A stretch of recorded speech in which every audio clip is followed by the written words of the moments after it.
Con su permiso, señor presidente, bienvenido, señor secretario de Hacienda y Crédito Público. Es un gusto tenerlo en esta glosa del informe en el Senado de la República. Muy buenas tardes a todos. En política siempre es bueno recordar los compromisos que se hacen cuando se lleva a cabo un gran proyecto. Como usted sabe, señor secretario, el grupo parlamentario del PAN se opuso de manera férrea a la reforma fiscal porque sabíamos que sería un error de graves consecuencias. Nuestra oposición a esta reforma, que fue avalada por el PRI, el PRD, el Partido Verde y el PANAL, de ninguna manera puede ser interpretada como una oposición insensata.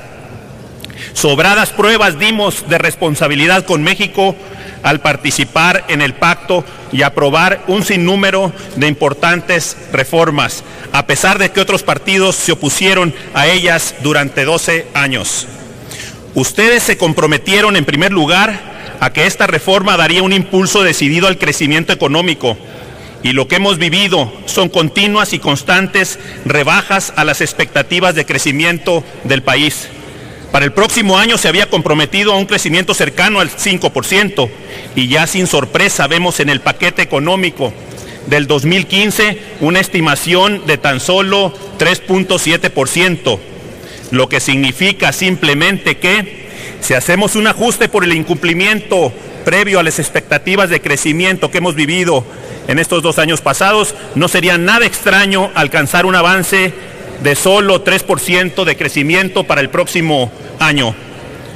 Ustedes se comprometieron a hacer lo que llaman una reforma fiscal justa, para que paguen más los que más tienen, sin tomar en cuenta que al subir la tasa de impuestos al 35%, uno de los niveles más altos del mundo, ha provocado un desplome de la inversión y por lo tanto de las oportunidades de empleo.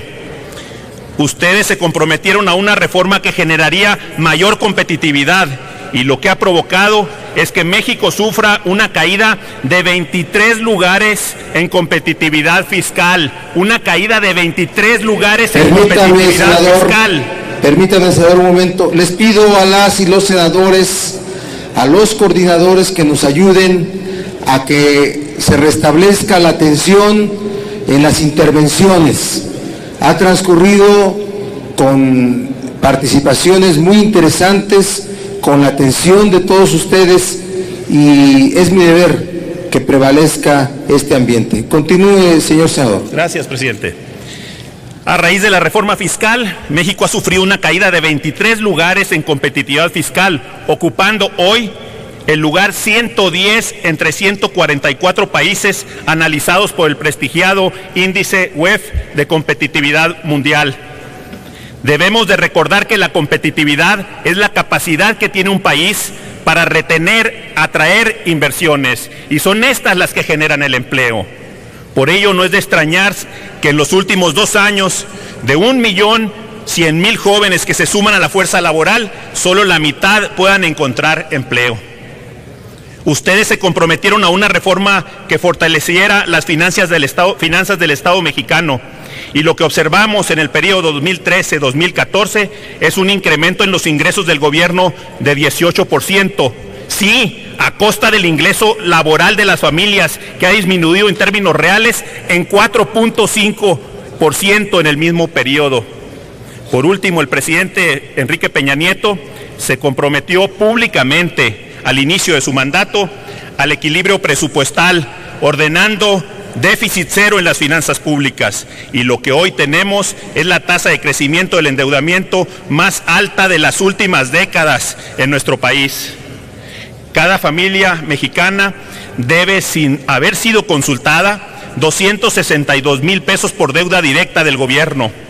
Y sumando las deudas por pensiones de los sistemas públicos, el pasivo por cada familia mexicana alcanza los 600,000 pesos.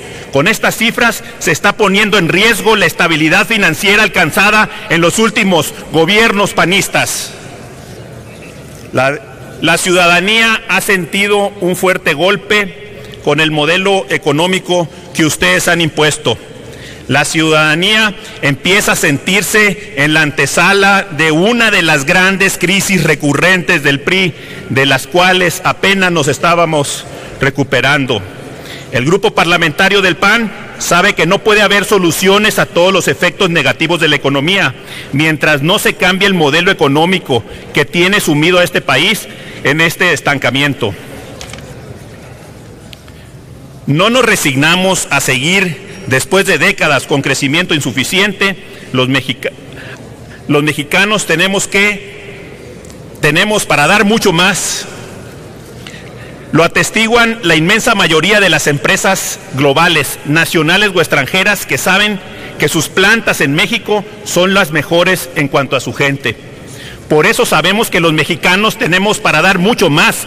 Lo saben también nuestros connacionales que buscan oportunidades que en su propio país no tienen y que por millones emigran a países del norte, obteniendo allá remuneraciones al menos 10 veces superiores que en nuestro propio país.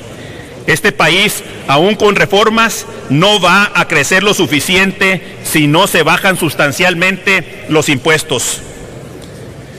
No es necesario inventar el hilo negro. La muestra nos las dan países en todos los continentes con los que se tendría que comparar México, que son los países en vías de desarrollo exitosos. Todos ellos tienen impuestos sobre la renta menores de 20% y en tan solo 30 años han superado y duplicado su ingreso per cápita. Ejemplos hay, y muy buenos. Es una lucha desde los fundamentos de acción nacional. Tener gobiernos limitados por la ley y con sus funciones bien limitadas también para evitar la permanente tentación de estar por encima de los ciudadanos para controlarlos. Este espíritu se resume en una de las frases fundacionales del PAN: tanta ciudadanía como sea posible y tan solo el gobierno que sea indispensable. Como país debemos reconocer el derecho que tiene cada ciudadano a autogestionar su vida. Y esta autogestión significa darle al ciudadano el recurso y la libertad para que decida qué hacer con su salud, con su educación, con su vivienda, cómo gestionar su ahorro para el retiro, entre otros.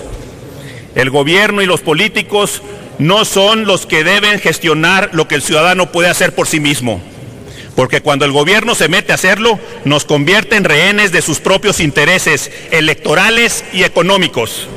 Reconocer que cada persona tiene derecho a la autogestión significa que haya menos dinero en manos de los políticos para que haya menos corrupción y despilfarro. La gente sabrá mejor cómo disponer de su propio dinero. La falla del modelo que nos impusieron es pensar que a México lo va a mover el gobierno, los políticos y sus burocracias. Perdón, pero los únicos que pueden mover a México son los mismos ciudadanos, cuando puedan disponer de su propio dinero, generando la verdadera economía, la economía de las familias y no la del gasto público. A México también lo van a mover los emprendedores, quienes al buscar el beneficio de sus propias inversiones generan la economía del empleo, porque empleo y buenos ingresos es lo que necesita la gente. A los ciudadanos, especialmente a los más pobres, no les conviene darle sus recursos en impuestos al gobierno, aunque les prometan programas sociales diseñados solo para capturar electores. Tampoco les conviene que se lo quiten a quienes pueden darle empleos y oportunidades. Solo como una dramática muestra de esta realidad, menciono los datos que publicó Sergio Sarmiento en su columna de esta semana. El presupuesto 2015 equivale a 200,000 pesos anuales por cada familia. En los últimos 20 años el gasto social se ha multiplicado 20 veces y las familias en pobreza se han mantenido en el mismo doloroso nivel de 52%. Financiar programas electoreros vestidos de sociales con más pasivos es un error costoso. Por lo tanto, lo que se debe hacer es un presupuesto equilibrado con cero déficit, para lo cual ahora sí el gobierno tiene que apretarse el cinturón y reducir su gasto público, donde hay mucha tela por cortar. Si no creen, señor secretario, que urge cambiar de modelo y prefieren seguir en el pasado, entonces dígame, ¿por qué no podemos crecer? ¿Por qué no somos competitivos? ¿Por qué mientras más gasta el gobierno hay más pobres en nuestro país? No es una respuesta difícil. No hemos crecido porque ustedes siguen creyendo que la economía la debe de manejar el gobierno y no los ciudadanos. Tan simple como eso. Señor secretario, el país ya no aguanta un año más de presupuesto inercial, de más déficit, de más deuda, de bajo crecimiento, de falta de empleo y competitividad. Usted es economista, usted lo sabe. La deuda de hoy son los impuestos del mañana. Si hoy con una tasa tributaria del 35% no puede sostener su presupuesto, ¿por qué sí podrán sostenerlo las generaciones futuras a quienes ustedes hoy están endeudando y sin preguntarles si quieren esa deuda o no? Es la generación de nuestros hijos. México ya no puede tener presupuestos anuales que le exijan a las familias que se sigan sacrificando, mientras el gobierno no hace ni un solo sacrificio para recortar el gasto corriente. Hago un llamado a todos los partidos de oposición y del PRI mismo para que nos unamos en una contrarreforma fiscal. Sí, una contrarreforma fiscal. Si ya logramos ponernos de acuerdo y transformar muchas inercias del país con las reformas estructurales que impulsamos desde el legislativo, también podemos ser capaces de corregir el rumbo de la mala economía que hoy sufren las familias mexicanas. Todavía es tiempo de enderezar el rumbo. Unámonos por México y tengamos la esperanza de que el gobierno federal escuche, dejándose aconsejar y viendo la realidad.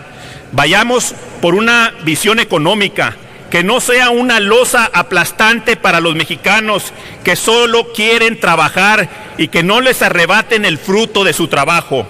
Los ciudadanos no esperan un gobierno que los mueva. Los ciudadanos esperan un gobierno que les permita moverse por sí mismos, producir, trabajar y llevar sustento a sus familias. Solo los ciudadanos pueden mover a México. Gracias, senador. Tiene el uso de la tribuna el senador José Francisco Yunes Zorrilla, del Grupo Parlamentario del Partido Revolucionario Institucional.